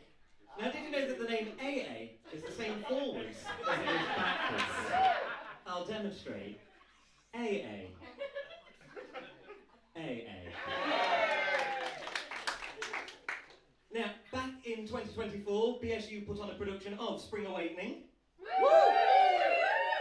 And for the scenery, used real hay bales. JJ was in the audience and had an allergic reaction to the hay on stage. And so he had to bail. JJ suffered a lot for BSU, but that really was the last straw.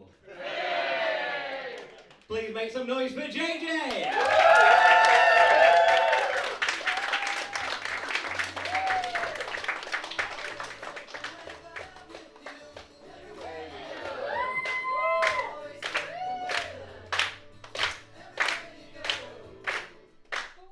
That's a great song now. That's by Crowded House. Does anyone know the lead singer of Crowded House? It's a guy called Neil Flynn. I'm going to need you to remember that because that's going to be important really soon. Now, when I told my girlfriend that I wanted to stand up again, she said, "Oh yeah, that's great. Yeah, I encourage you to do it. But can you promise me you're not going to talk about your allergies again?" I didn't have to. But also, number one, rude. Number two, that happened one time. I've done stand-up one time. And number three, allergies are all that I have.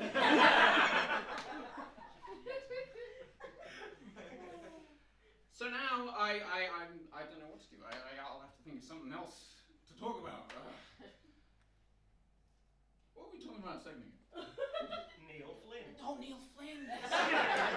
Ah, that's right. Neil Flynn, the lead singer of Crowded House. Do you know where Neil Flynn is from? He's from New Zealand. What a convenient segue.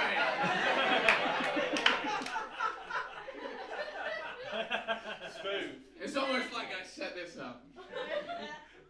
But yes, the day after my 10th birthday, my immediate family uprooted our lives and we moved to New Zealand for a year and a half. We lived there for a year and a half. And nowadays, at the age of 30, a year and a half goes by in a blink. But when you're 10, a year and a half is significant. And it was significant to me. It was very formative for me. It changed the way that I interact with the world and my family, and it was so important to me. And I think about it often. So if I may, I'd like to tell you some stories about New Zealand. Because that place is crazy. It was mad. When we arrived, we quickly realized it was like traveling back in time, 50 years. Everything felt so outdated. The health and safety laws left a lot to be desired. When we arrived, we had to drive over a mountain range called the Rumatakas. On one side, clear shift face. On the other side, sheer drop. And the only thing between us and certain death was a teeny tiny picket wooden fence. They'd only just introduced the law. They had to signal on roundabouts. Before that, I guess it was just guesswork. But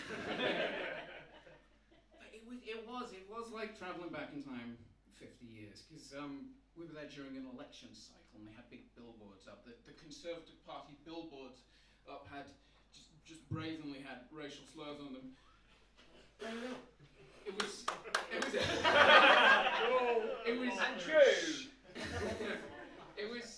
was a crazy place. But I couldn't believe the cruelty of my parents when we arrived, because you have to understand, I was not a smart 10-year-old. And I thought we were on a very long holiday. And then they told me I had to go to school. And that was so mean.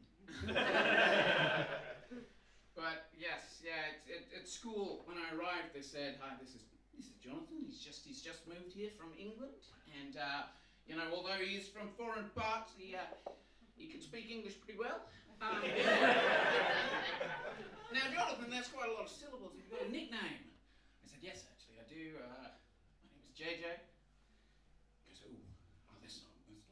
that's not going to work. We already have a JJ. We actually already have one of those. It's not going to cut it. At lunchtime,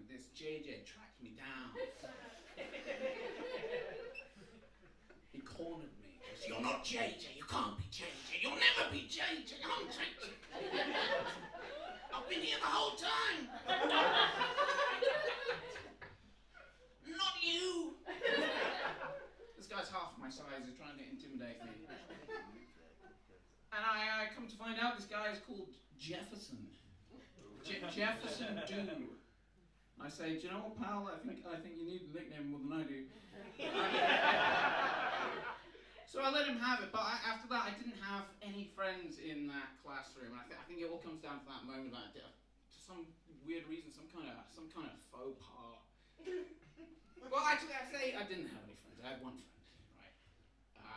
Because I just moved there from England, and this guy had moved there from Fiji, and we were both outcasts by virtue of just showing up, basically. And we found each other, and we were friends, and we were good friends. And he was called Fraser. He was my friend. And Fraser, he had dreams. He had big dreams. Ambitious man. Oh yeah, let me tell you. He goes, oh yeah, bro, I want to be just like my mum. I'm gonna be just like my mum when I grow up. She's my hero. I love her so much. She raises me and my sisters so well. She's my mum, and I want to be just like her. Fraser, that hits me where I live, Fraser. That's beautiful. Oh yeah, and my 11th birthday is coming up. And I want to be just like my mum. And when she turned 11, she started smoking.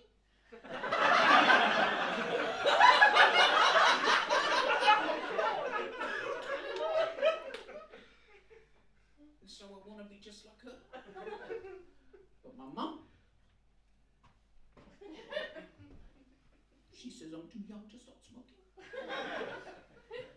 Which isn't fair because she was doing it.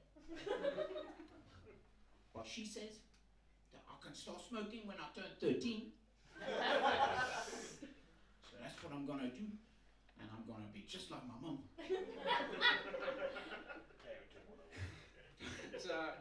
My sister hated Fraser. She hated the guy. And I can tell you why she hated Fraser. Every morning Fraser would cycle to McDonald's and he'd pick up an Egg McMuffin. And then he'd cycle to my house and microwave the Egg McMuffin. And then the two of us would walk to school together. And I don't know if anyone in this room has ever tried to microwave an Egg McMuffin. But that's a smell that lingers. So the only interaction my sister had with Fraser was he would show up, stink the house out, and then leave. So she didn't like the guy. But yeah. He was my best friend. He was my only friend. Like in all honesty, and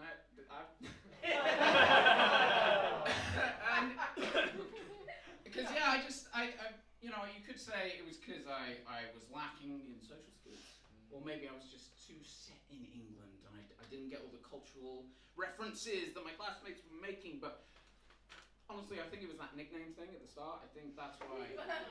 But yes, I didn't get on with my other classmates. But then I also didn't get on with the teachers. I got into arguments with the maths teacher because they were doing it wrong. Okay.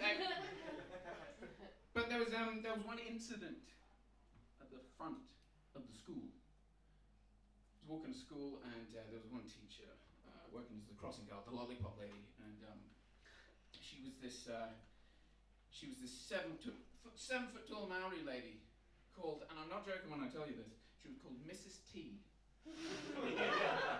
And she could have been related to Mr. T because she was built like a rugby player. She had muscles like melons. And she was so intimidating. And she was in front of the school and she was greeting people as they were coming in. Oh yeah, Aidan, it's good to see you, yes. Buena. Stevie, good morning. Hi, Joe. Hi, Joel. Good morning, Joel. Joel.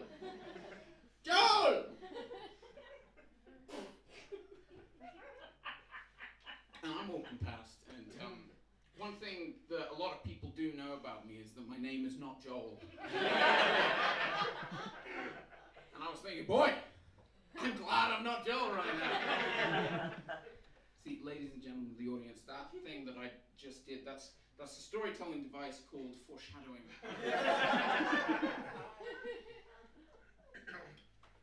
Because at that moment, a random old man that was walking past the school at 8 a.m., he tapped me on the shoulder. He goes, "All right, mate, I think I would answer her if I was you." Why would I answer her? She's not talking to me, but just in case I turn around. She is bearing down on me. Bearing down on me. She's got steam coming out of her ears, her eyes are glowing red, her face has turned a deep purple. She is mad, and she is mad at me. I said, "Hi, Joel." I'm petrified. My skin has turned to stone, frozen in place. I said, "Good morning, Joel." There's a cold sweat running down my spine. There's no one on crossing duty anymore, but I hear a car come to a stop next to me. "Hey, bro, why aren't you going? The road's clear." "Oh, yeah, bro, I think that skinny white kid's about to get murdered."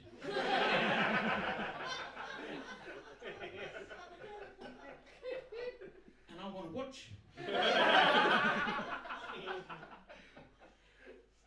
When I say hi to you, you say hi back to me. You respect your elders. What else can I do? Do you think I have the presence of mind in that moment to look her in the eye and say, "I'm sorry, Mrs. T. I'm not called Joel"? No! I was scared for my life. That's the closest to death I've ever been. Including the allergies.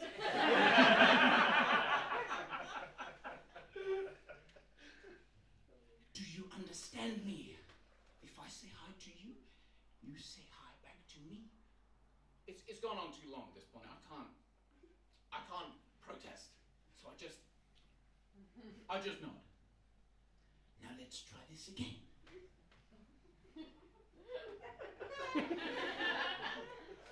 Hi, Joel.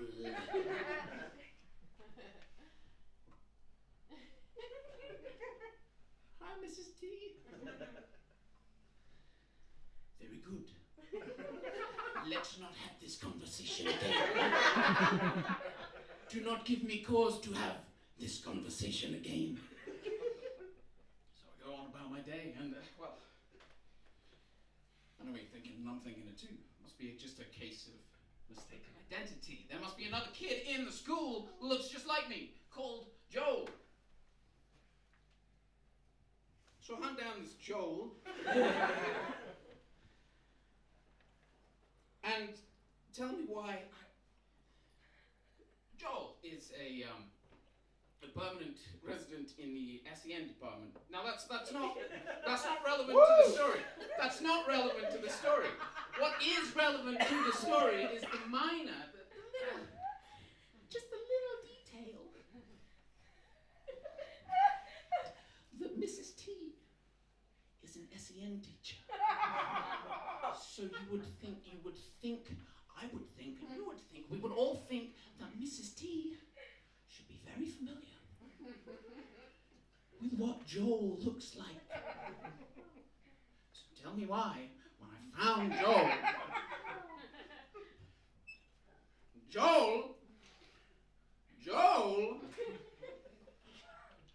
Joel was blonde.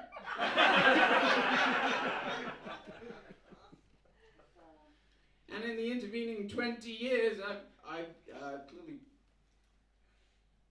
I'm well adjusted, I don't know what you're talking about. Thank you.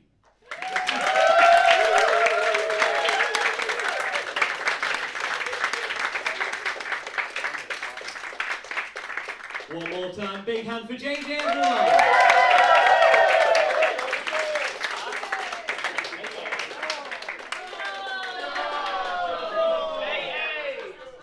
You've got so many names this show. Hey, Joel. Joel. I don't know what to call you anymore. Jolene. Joel. You asked me to remember something, I wrote it down, and so now it says our closing act is Neil Flynn from New Zealand. Is he available? He's still outside, isn't he? I think Joel's available. He's a blonde lad, have you seen him? But, God, fucking Statler and Waldorf over there. That does bring us to our last act of the evening, everyone. Oh, it's sadder than that. Come on, Michael, you weren't joining in, you love Panto. It's sadder than that. But no, we are now coming up to our last act, so everyone, please welcome to the stage. It's Amy.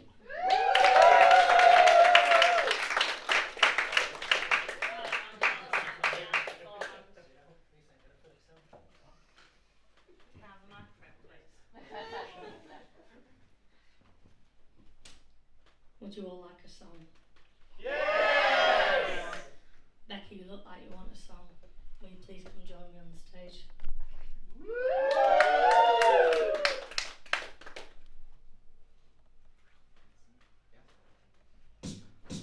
You're a nut job, you're a bin bags, you got a cobbler's head in a hole beneath your shed.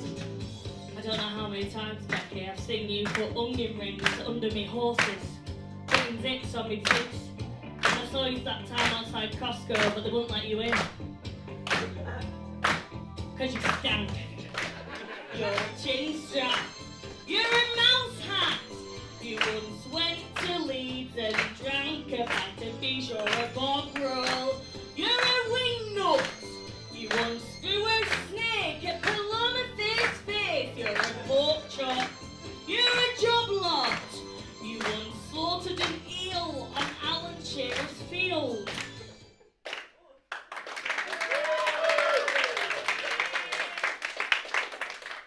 Thank you for receiving that song.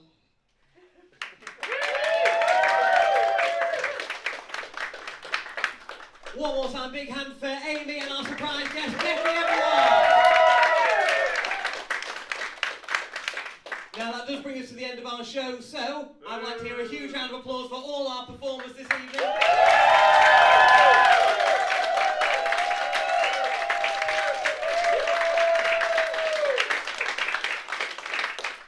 We've had people doing stand-up for the first time, and I want to say I've never done stand-up with BSU before, I've never presented before, so I want to say thank you so much for making me feel very welcome.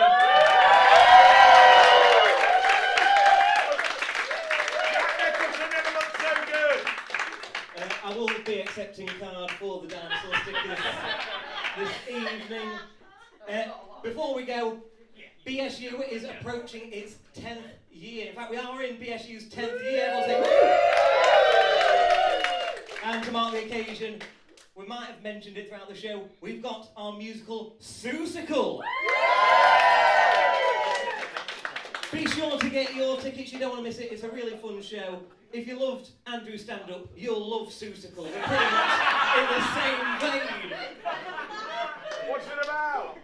It's about Dr. Seuss's famous characters. It's got the Grinch, it's got the Cat in the Hat. I will be playing an elephant, which my dad said, oh, 'cause of the nose. I like it, Dad. But yeah, so be sure to get your tickets to see it, Seussical, and we've got all kinds of things coming your way. Seussical is on the 5th and 6th of June, so be sure to get your tickets. We do have the venue till midnight, so grab yourself a drink, have a good time. I've been Callum, you've been amazing. Thank you very much.